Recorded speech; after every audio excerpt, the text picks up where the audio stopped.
Is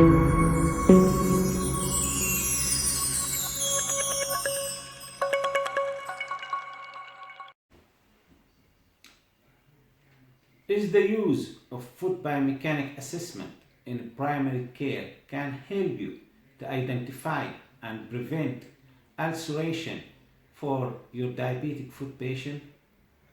I am Abdulrahman Saleh, musculoskeletal and foot mobilization specialist podiatrist.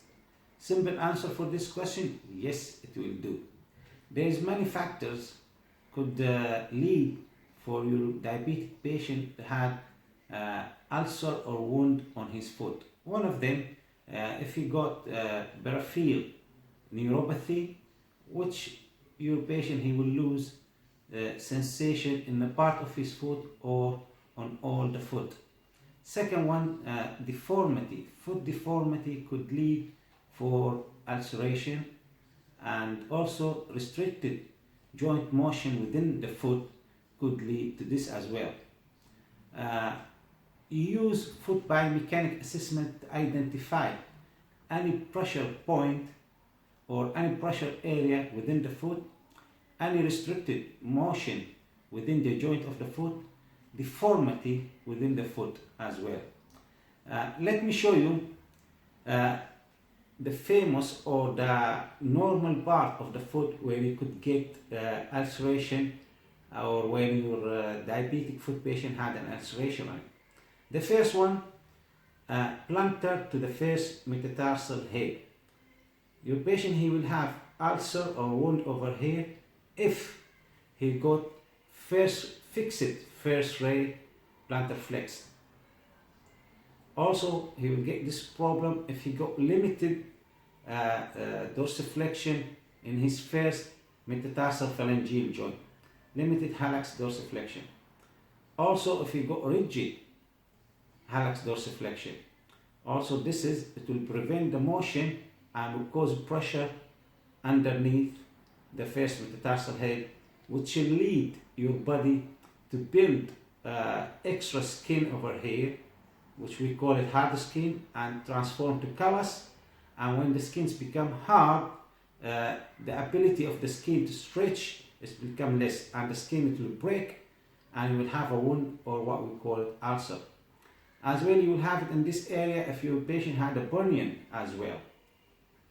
Other common area to have an ulcer, the lateral side of the head of the first metatarsals. This is because your patient, he had a bunion, and that area of the foot is rubbing against the shoes and lead your body to respond, and he start building extra skin layers, transfer to callus, which is going to break again, and we're going to cause ulceration. This is what you're going to see on the first metatarsal plus the hallux. With the second metatarsal, also, it's a common area to find ulceration plantar to the head of the second metatarsal. And this has happened, the reason why this happened, because your patient had limited hallux dorsiflexion, range of motion, hallux limitis or hallux rigidus. For that, for the patient, he will compensate for restricted motion in the first MTB joint by shifting the weight from the first metatarsal to the second metatarsal. And this second metatarsal is not being designed to take the body weight and to be stressed. Your body will start respond by building extra layer of skin to protect this bone. And if this is not being identified, it will lead in the future for ulceration for your diabetic foot patient.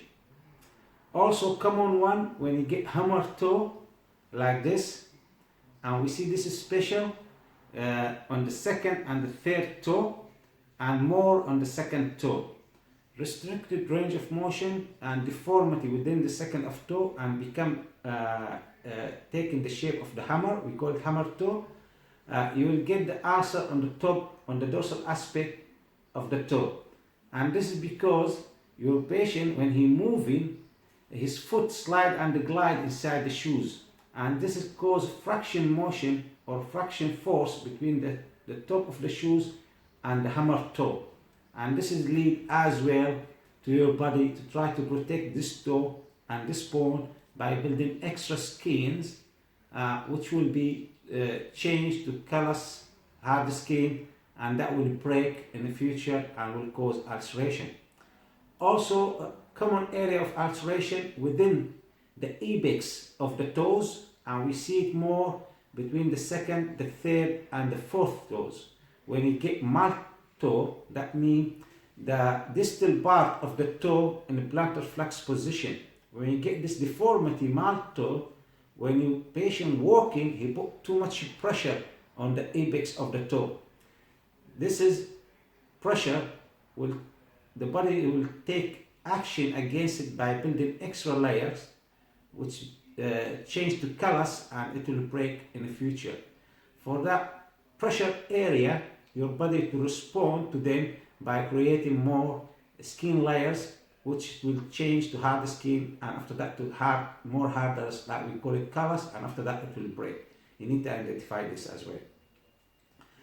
On the lateral side of the foot as well, you could have the talar bunion deformity on the fifth toe, and you get the deformity on the fifth metatarsal, and you get the ulceration on this area of the foot because the foot is rubbing against the shoes. This is what will happen in the forefoot, or the front of the foot. We call it the forefoot.